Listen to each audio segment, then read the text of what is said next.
I think where I'd like to start is to ask the speakers and try and understand where our speakers are coming from. If you could look beyond your own specific projects for now, just tell us about a project that's out there in this space that really excites you.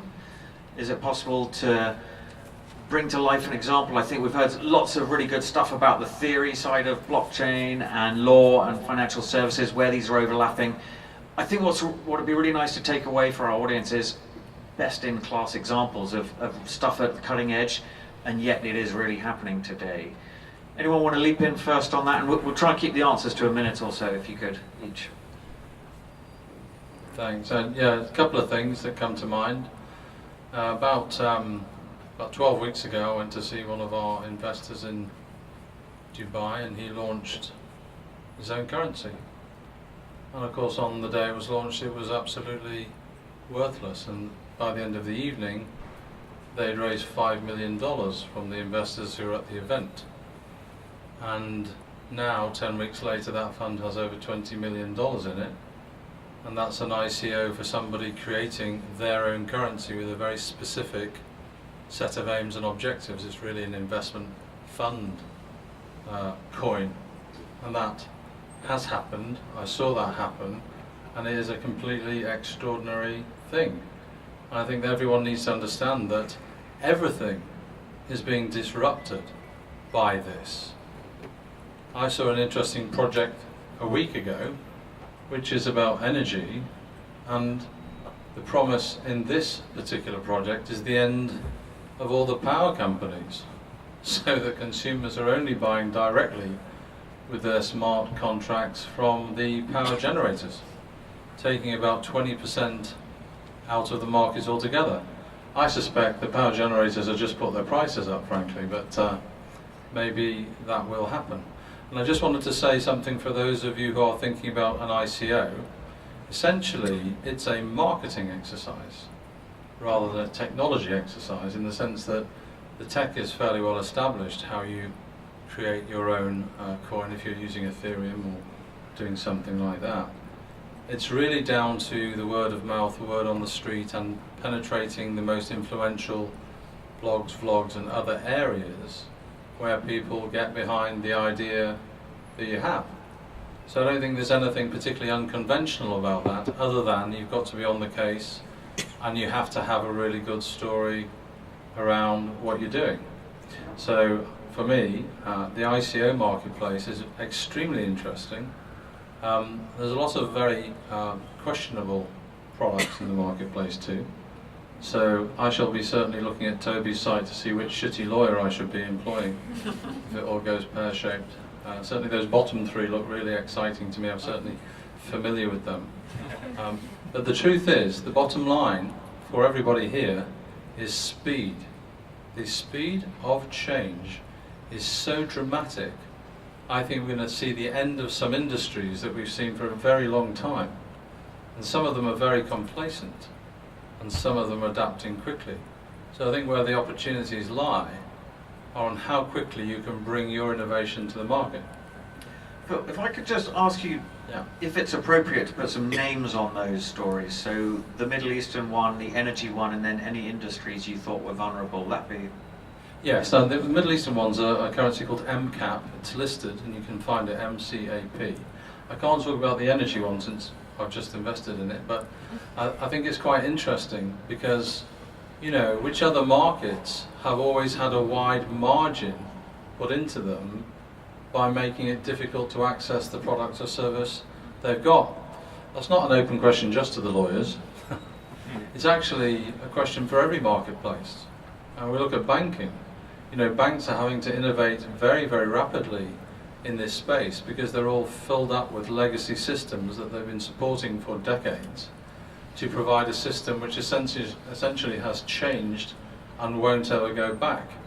Because this simple innovation of being able to create physical and virtual trust with all product and service and transparency is epically interesting. Now, of course, it can be hacked, different areas of the system anyway, people on the periphery of it. Therefore, security is a big opportunity, and doing that better. And as we heard before, you know, blockchain is not a thing. There's lots of things, but it's a technique. It's an approach, it's a methodology. So, I mean, I would say that anyone who's looking at an innovation right now, the key thing to ask yourself is, who is in the food chain of this market and who can we slice out? Because that is essentially what blockchain is doing. Excellent. Anyone else want to? We've got a hand up that side.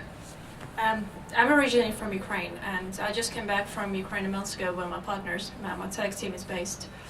And I met a couple of interesting startups there. One of them is Uber, basically for the logistics on blockchain. So delivery of the cargoes from A to B based on the blockchain, and they're raising right now ICO. Very interesting concept, very interesting model, and they've already launched their services in Eastern Europe, a couple of countries, and they right now expand into the US. So it's quite very disrupting in terms of how the logistics, they kind of know the piece of the market, quite big chunk, if you think about the services.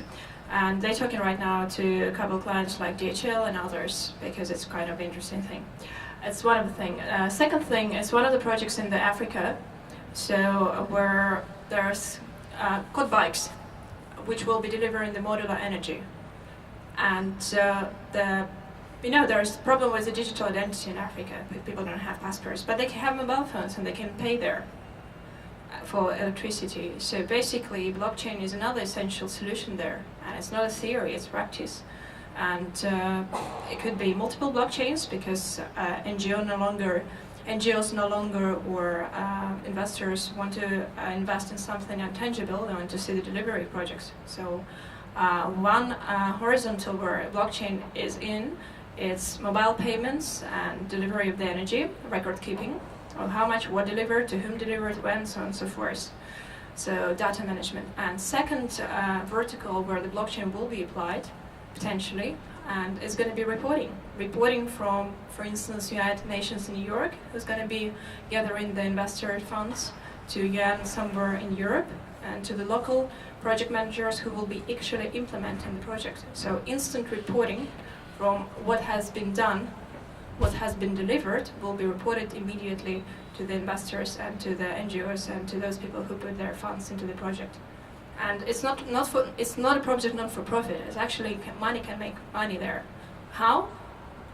Farmers who were losing their crops basically will no longer lose their crops. They will have refrigerators because of the energy, but they will pay for the energy, and everyone's happy. Cool. Thanks very much on this so far. Any thoughts? So we've had a client recently who's actually developed a platform really to create a market for crowdfunding, but specifically for properties.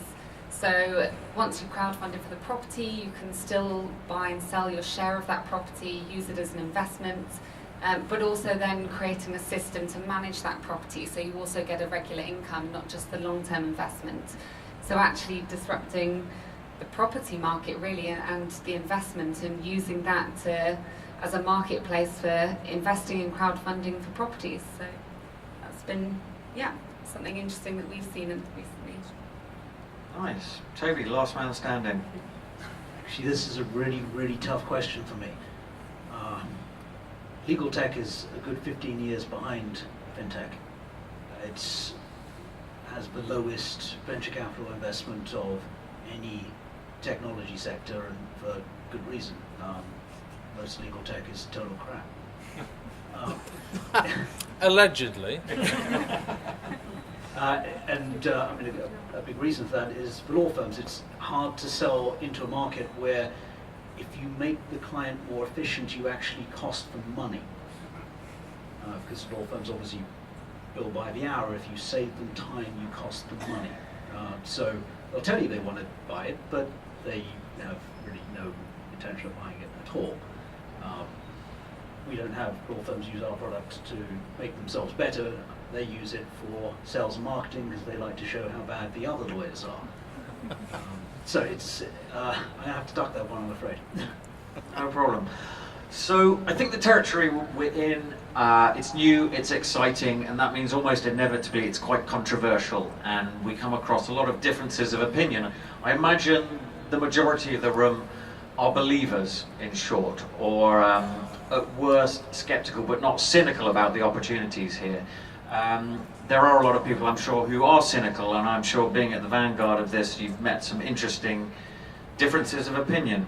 So I wonder if you'd be able to share with us any, not sure if there's a better way of putting it, I'm wondering what the best arguments you've had on your journeys are. Those fundamental differences of opinion, and in particular, if you've managed to make breakthroughs with people and how it was you got through to them on this subject? Oh yeah, because lawyers love to argue. So, particularly if they're on the clock, yes. We had lots of stuff about what's a win. We had a former Chief Justice helped us, and he said, look, law is really simple. Someone goes to court and they want something to get done. So if the plaintiff gets a judgment, they won. The other person goes to court and he doesn't want that thing to happen. So if a defendant gets a dismissal, then they won. But we have a lot of our lawyers arguing that a good loss is actually a win. Just calling it that. It's not a win, it's an excuse that you give the client. So we have a lot of that, and I guess those are the main ones. We have a lot of people say that the good lawyers are only good because they're taking the easy cases. Which in the UK there's a rule called the cab rank rule, which means that you have to take the case that is offered to you, and it's illegal not to. So it's actually illegal to cherry pick your cases on the basis of difficulty. But yet we still have people that argue tooth and nail about that one. Those are the main things, and the bottom line is there's an awful lot of lawyers that really hate what we do. When we first came out with our UK courts report, our Twitter traffic went up by 16,000%. Lots of very angry people talking with the caps lock on. But this year we have heard not a peep from the lawyers, and it seems to be accepted, and we've kind of turned the corner, because at the end of the day, it's bloody obvious that you should hire the guy that wins. And going by who has nice offices and who has the best coffee, which is the kind of traditional metric, is no longer tenable. Great. Any more contentious discussions among the panelists? I think mine's probably whether blockchain needs to be regulated, and whether we do need a legal framework around it. By who? By who is another one. Yeah. Well, yeah. I mean, I would obviously, I am going to say that we do need some kind of regulation. And I think, like I've said before, it's not around blockchain, it's how blockchain can be used. And I think, from our perspective, regulation should be there to facilitate. So I think that's what we need to work on to make sure we get right, because regulation can sometimes be prohibitive and can be seen as a blocker. And I think we just need to make sure that there's much more collaboration between the legal industry, regulators, governments, developers, banks, the financial industry, a huge amount of collaboration to make sure that we get it right. And if we are relying on technology and the code, how actually can some of the legal knowledge or the regulation, how can that influence the code to get the best of both worlds? So I think that's probably the area we get the most debate around. Thanks. Well, I think that's an interesting point, but maybe there's another point here, which is that the people who seek to regulate things are often trying to hide things in their closed marketplaces. And the transparency that is available through blockchain is going to cause a big problem in those areas. I wouldn't dare to mention banking, for example, being here, such an illustrious organisation.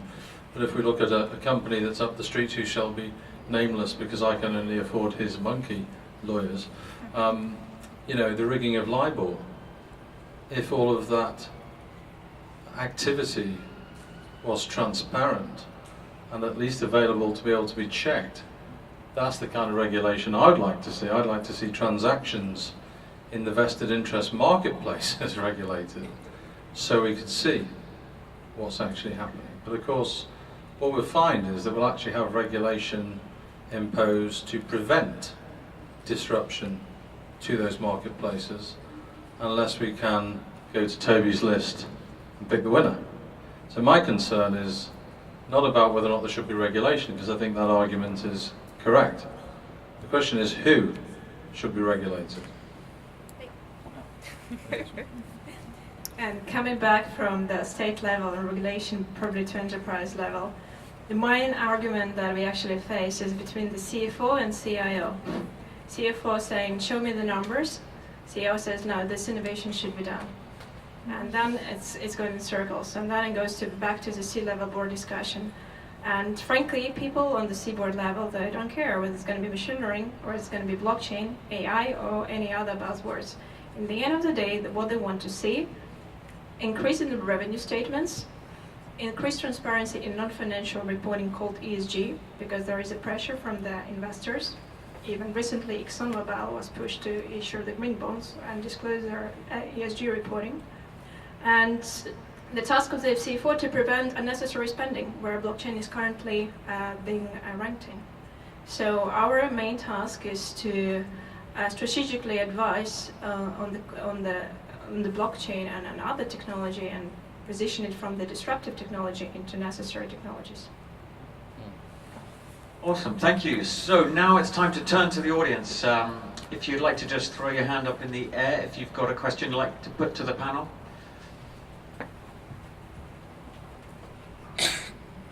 I've got two questions. One, could you mention the name of the energy modular company that delivers by quad bike? That sounds fantastic. And second is for Toby. Could you talk a little bit about correlation and causality? How do we know that it's the relationship between A and B and not some sort of proxy for another factor?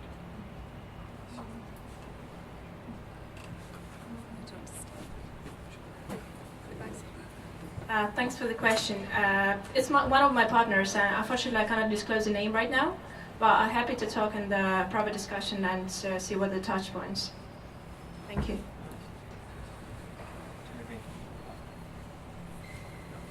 We don't actually know what causes individual cases. And you have three main things. You've got the facts, the law, and the people involved. And obviously there's varying variations of which was more important in a particular case. We deal with 41,000 cases a day, so we don't get into any kind of granularity of reading the case like you would in traditional law reporting, because there's too much. It's very kind of granular of getting it down to what's a win and what's a loss, and the reasons behind it we don't really look into. Okay, let's get some more in.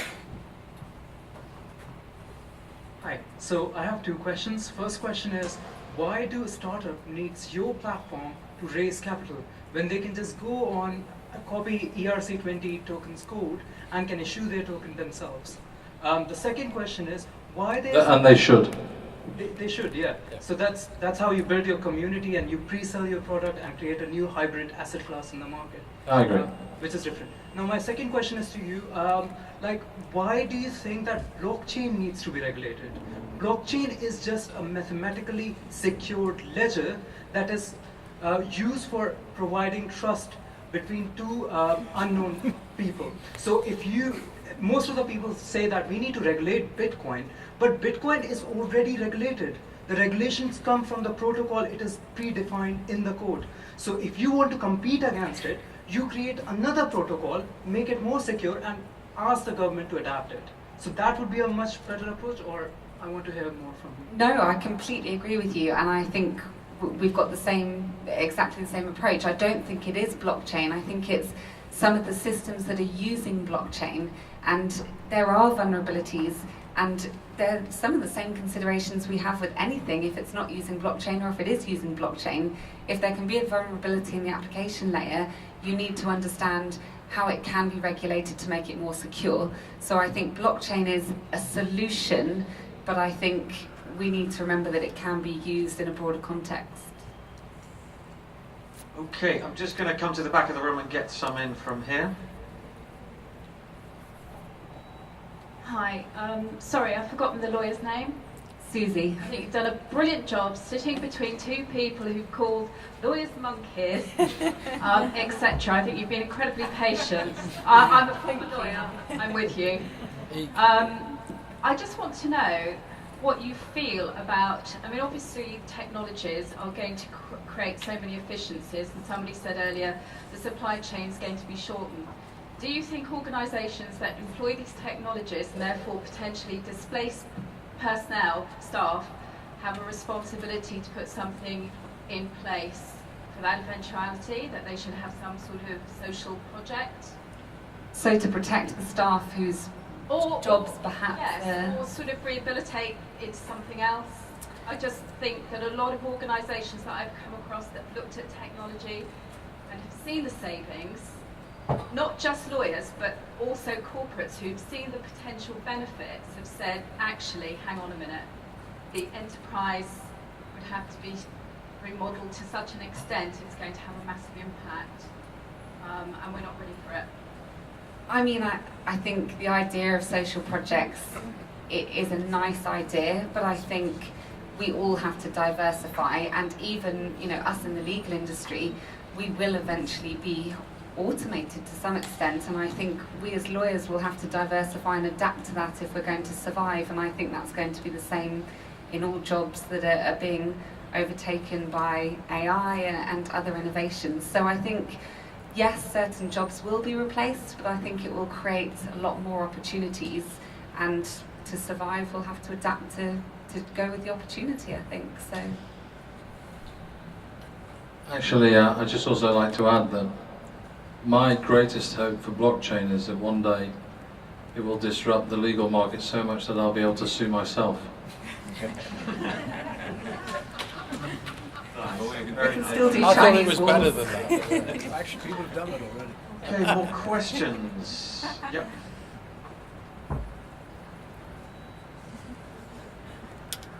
Do you think liquidity is as much of a problem as people make it out to be in blockchain? I thought you were referring to the drinks that the sponsors have kindly offered, actually, in which case, yes.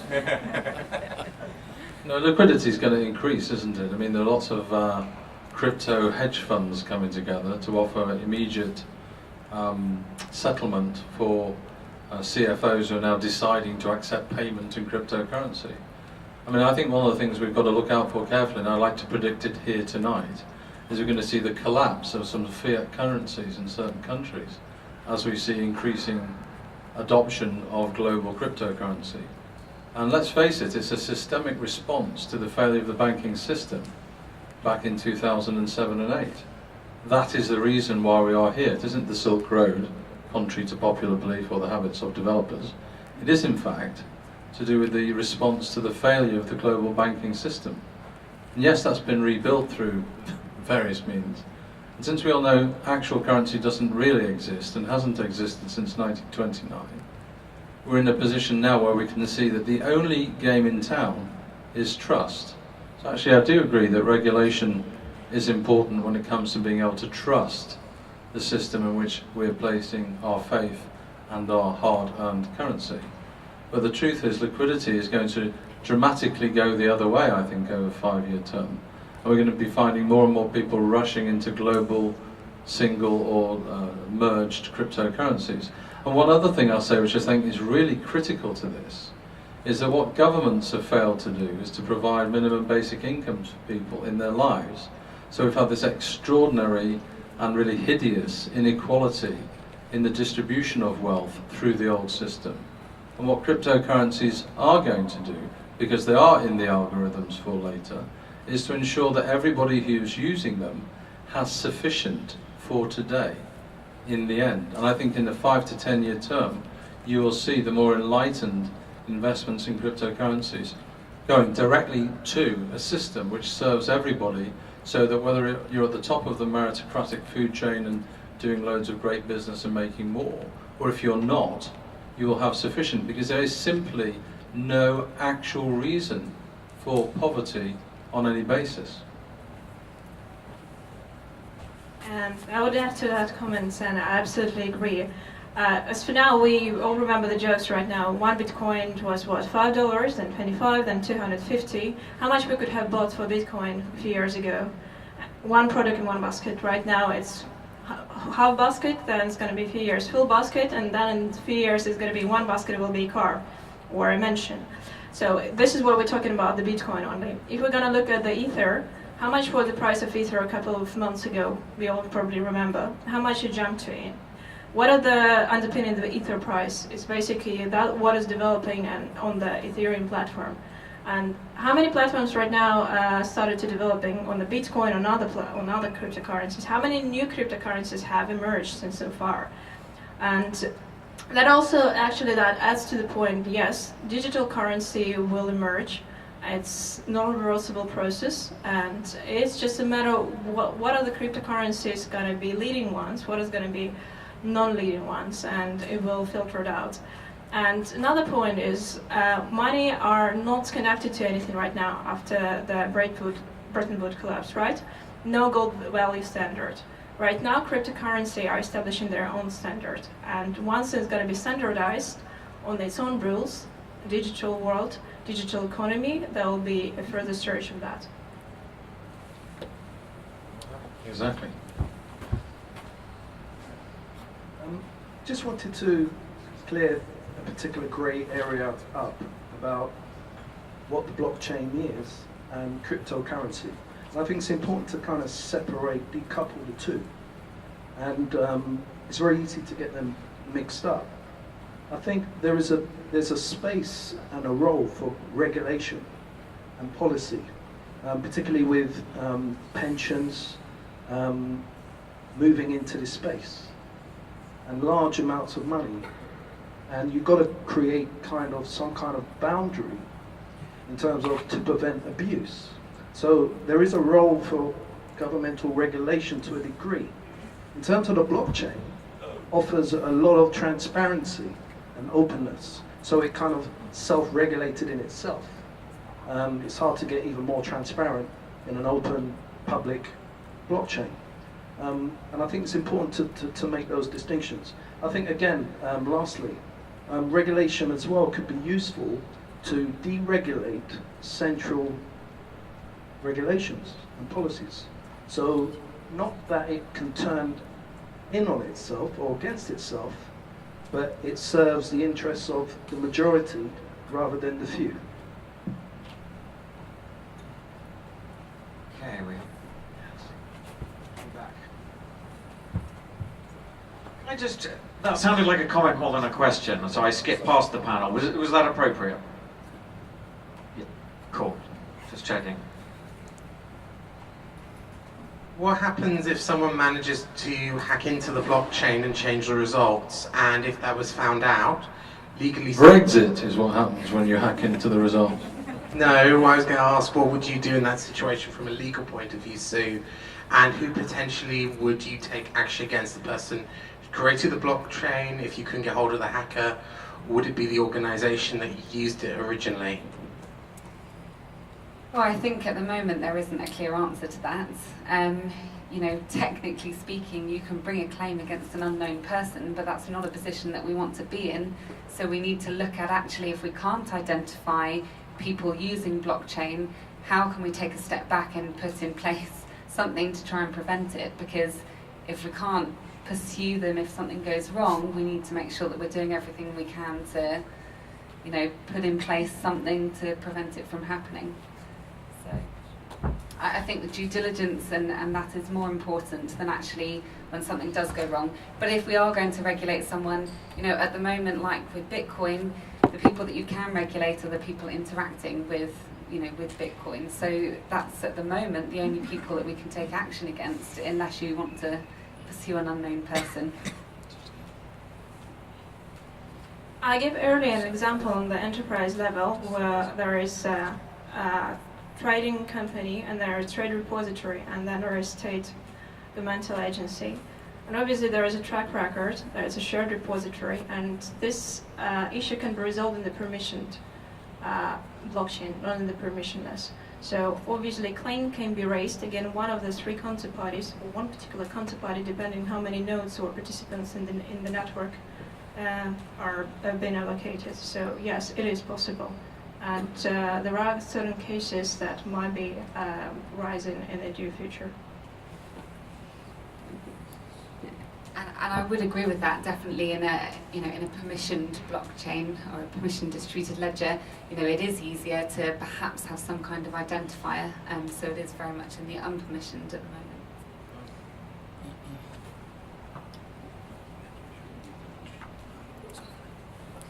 I mean, we've seen what happens when a blockchain gets spiked. We saw the Ethereum and the DAO, and some very hard choices that had to be made at that particular point by the community there, and they ultimately went back and chopped up their very beautiful thing, and hubris of the smart contract sort of came to the fore again. In that, one of the reasons why lawyers like regulations is because we understand that humans aren't perfect, and anything we create is also, to an extent, going to be flawed.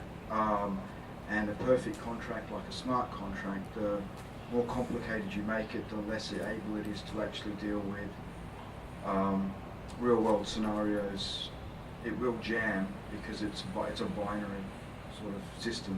You give, you get, and the contracts that it's trying to ape, the dumb contracts, those old paper ones that we made, had a lot of flexibility in there. I've never drafted a perfect contract. As a lawyer, I'm pretty sure I've never drafted a perfect contract. I've also never had a perfect client, and there's never been a perfect other side. And the amount of... I'd like to sue him for that, as a matter of fact. I have justification there, Phil.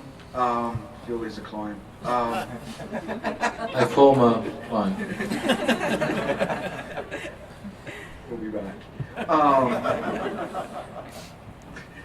Let's say the good ones always come back, but no, it's not that way. Right? No, but that point is that humans build a lot of flexibility into our agreements that seem to be almost coded out by blockchain. So it's not necessarily the system doesn't work, the blockchain system is fine, but when Susie's talking about that application layer, it's actually that interface where a human gets involved, and to get into a digital wallet there's a passcode. And to buy a digital wallet in Bitcoin or get a digital wallet in Bitcoin, the regulations governing that depend so much from country to country that, in some places you don't need any ID at all. To here you go through a proper KYC, anti-money laundering check. Some countries you need to be licensed to use a blockchain technology at all. So, we need to come to a consensus, and quickly, on how we basically let people play in what's supposed to be a safe, trusting environment. Yeah, I'm not sure if what I'm going to say is a question or a comment, or maybe both, or possibly a rhetorical question. The comment at the back about jobs, I want to link to trust, which I think you mentioned and Phil, you mentioned. So jobs, don't for 1 minute be under any illusion that we are on the cusp of a revolution in everything, including jobs, this building, its purpose, offices. What is a job? Coming into a building like this to do it, do we need to do that from tomorrow, from next year? Probably not, we don't need to do it now. All of this will become meaningless. This city, being chained to a desk, being chained to a field, being chained to a tractor, all of that will change, and it starts now. And because of that, we have an amazing revolution around data, the freedom of the data, the transparency of the data, and that comes down to the trust. And the bigger and most important question for me is not who should be regulated, but who should do it. Should it be governments? Well, I don't know about you guys, but I don't trust governments. They are as corrupt as hell. Should it be the people? Well, I don't trust them either, because they elected somebody called Donald Trump, and they voted for economic suicide called Brexit, and came close to some degree in France to electing a neo-fascist. So the people aren't necessarily the best regulators either. So who should it be? Should it be the experts, in which case who should they be? So I guess my question is, given that we're on the cusp of an absolute revolution where everything changes, potentially and actually, trust, and who we trust, should be most the most important questions, you know. Absolutely, and I definitely don't have the answer as to who it should be, but I don't think it should be. I'll pass it over, but it definitely can't be one person. There is such a vast amount of knowledge, and we need to make sure that it's brought together if we're making decisions and we're putting in place a framework that we're all happy with and that is not prohibitive. So it needs collaboration, but you're right, I'm not sure who, and it is an important question. Actually, yes, comrade, thank you for that vote of confidence. Do you know what I think is interesting is that I think, yeah, exactly right, no one can trust governments, that's for certain.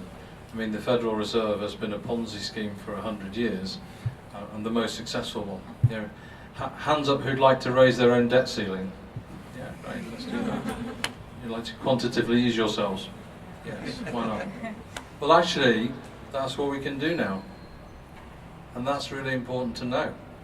We don't need them to tell us what we can do. We need to do it together, collectively. And that is the important message from tonight. For me, I think that's really important. I mean, consider this. I predict tonight the rise of global political power. Global parties. Where are they? You know, politics needs disrupting, right? You know, there's no such thing as a World Trade Organization agreement. That's just a bunch of blocks keeping other people out. There's no such thing as environmental activity you can do in one country and then ignore it in another. You've got to do it everywhere. So I predict a situation where we're going to find ourselves willingly signing up on a collective basis to global collective action when it comes to things like I've already mentioned tonight about poverty and access and enough. You know, enough is enough of Theresa May, that's for damn certain, but you know, enough needs to be enough in a starving child. That's got to be one of the big payoffs of global technology like this, which is decentralized. We don't need somebody to make up a law to say what's fair. We bloody well know what's fair. And that, I think, is the real important message for all the evangelists, entrepreneurs, startup people here tonight. If you want to change things, Tim's quite right, it starts with trust. And the only people we can trust, I think, is ourselves on a global and collective basis, where we do have intelligence being applied to the questions that are before us. So yeah, vote for Comrade Phil, I'd say that's a good idea. Thank you. So we are now in the last 2 minutes, so I'm afraid we're out of time for questions. Hopefully you'll get a chance to put your questions to the panelists or other experts later tonight.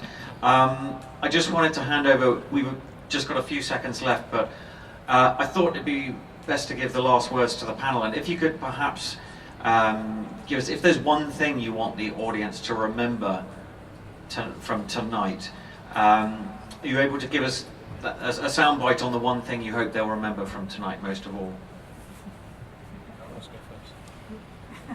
Kekana is the thing you should remember tonight. Perfect. I think I'll probably make my final comment just on trust, and since we have said so much on regulation, I do think what blockchain, now that we have something which actually does have that trusted element, I hope that that changes the way we actually build that framework. And if we can use that trust to go in a slightly different direction and to make things more open and more transparent and use that as the basis of our framework, you know, I think that's a good thing. I would stop talking about the disruption and start doing integration. We've talked a lot tonight about things changing rapidly in various industries and in law. Every great change will come from transparency.